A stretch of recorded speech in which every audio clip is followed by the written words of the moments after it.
नमस्कार फ्रेंड्स, स्वागत है आपका हमारी नई वीडियो में। अगर आप हमारे चैनल पर नए हैं तो हमारे चैनल को सब्सक्राइब करना ना भूलें। आज मैं थर्ड पार्ट लेके आई हूँ भाग्य रेखा के बारे में।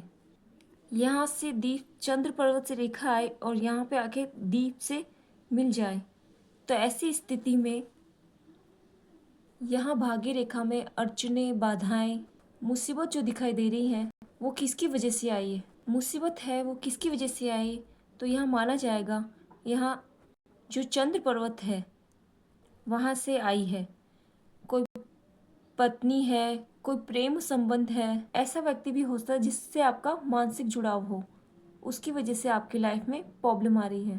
लेकिन अगर वो चंद्रमा सा है तो प्रेमिका पत्नी को भी मान सकते हैं, तो यहाँ से आकर रोक दी है।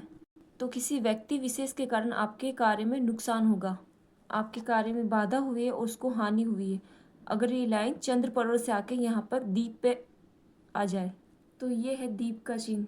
यदि आपको भाग्य रेखा पर वर्ग चिन्ह दिखाई दे या भाग्य रेखा के आसपास हो, जो वर्ग का समय होगा उसमें विशेष उन्नति, विशेष तरक्की आपको दिखाई देगी। ठीक इसी प्रकार से विशेष तरक्की का संकेत देता है। यदि ऐसा नहीं है और आपको भाग्य रेखा पर त्रिभुज दिखाई दे, भाग्य रेखा से मिलकर त्रिभुज बनता है, विशेष उन्नति का प्रतीक है। आपको आपके कार्य में विशेष सफलता प्राप्त हो सकती है। यदि आपको एक से ज्यादा त्रिभुज दिखाई दे भाग्य रेखा पर, लगातार कर्म अनुसार उन्नति होती जाएगी और व्यक्ति बहुत सफल होगा। यदि आपको ऐसा दिखाई नहीं दे रहा, भाग्य रेखा दिखाई दे रही हो और बाद में लहरदार हो गई है, तो इसका फल कैसे किया जाए। हम ये मानेंगे तो व्यक्ति शुरुआत में तो संघर्ष कर रहा है, मेहनत कर रहा है, कभी उसे सफलता मिलती है कभी नहीं मिलती है, संघर्ष करे जा रहा है और धीरे धीरे एक अवस्था में जाके ये संघर्ष गायब हो गया और सीधी चल पड़ी रेखा। तो ये बहुत अच्छा और शुभ लक्षण है। यदि कोई शाखा निकलकर बुध पर्वत की ओर चली गई तो ऐसा व्यक्ति धन बहुत कमाएगा।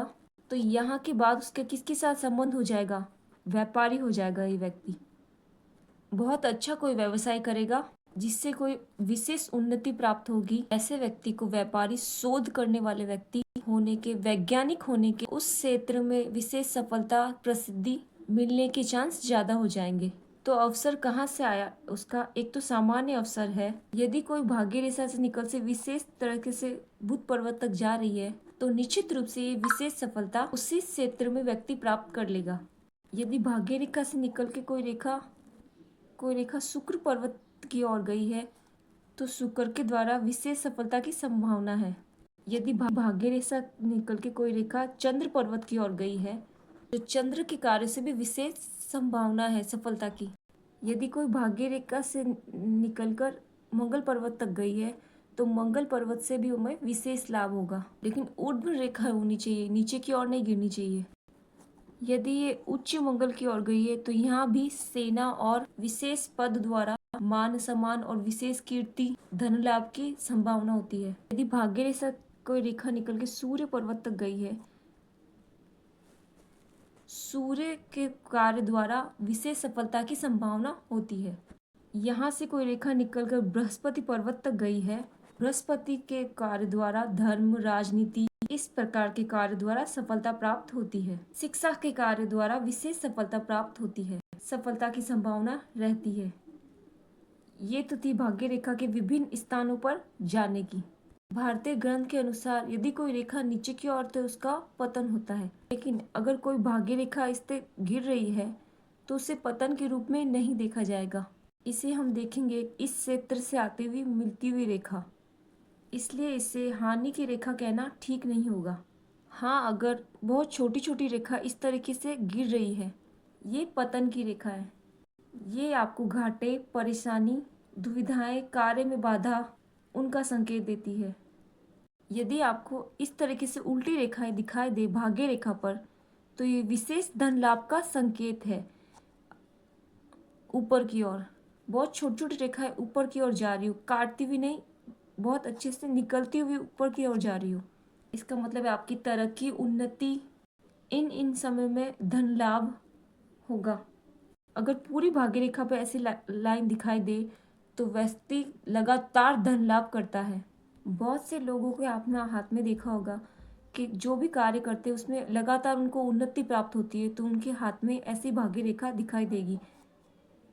यदि भाग्य रेखा में आपको ऊपर की ओर शाखा दिखाई दे और नीचे की ओर भी ऐसे शाखा दिखाई दे, अब इससे क्या माना जाए? यह भी विशेष प्रकार की शुभ स्थिति है। यदि ये दो शाखा मणिबंध पर टिक गई है तो ये त्रिभुज हो गया है। त्रिभुज से दो शाखा शुभ माना जाता है, किंतु ये दुशाखित है, विशेष शुभ माना जाता है। ये विशेष शुभ लक्षण है, विशेष उन्नति का लक्षण है। यहाँ व्यक्ति दो प्रकार के विचार रखता है, दोनों प्रकार के गुणों को धारण करके अपने कार्य का निर्माण करता है और अच्छी सफलता प्राप्त करता है और अंतिम चरण तक खूब उन्नति प्राप्त करता है।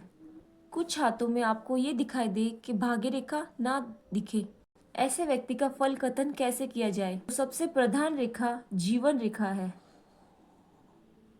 जीवन रेखा की स्थिति आपको जीवन के बारे में दिखाती है। यदि आप उसी पर ध्यान दें, विशेष रूप से थोड़ा बहुत हृदय रेखा का अध्ययन करें, तो आपको व्यक्ति का जीवन काल कैसे होता है ये आपको समझ आ जाएगा।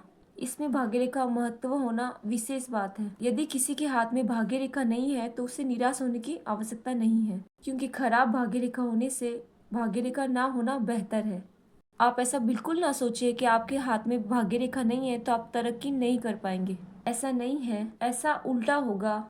यदि आपके हाथ के बाकी पर्वत बहुत शुभ स्थिति में है और हाथ में भाग्य रेखा नहीं है तो बहुत अच्छा जीवन जिएंगे। आपके बहुत से लोगों के हाथ में आपको ऐसा दिखाई देगा जिनके हाथ में भाग्य रेखा नहीं है, कि रेखा है ही नहीं। कुछ लोगों के हाथ में आपको सिर्फ 3 ही रेखा दिखाई देंगी, कुछ लोगों के हाथ में आपको केवल 2 रेखा दिखाई देंगी। ऐसे व्यक्ति के जीवन में बहुत उतार चढ़ाव नहीं होता है।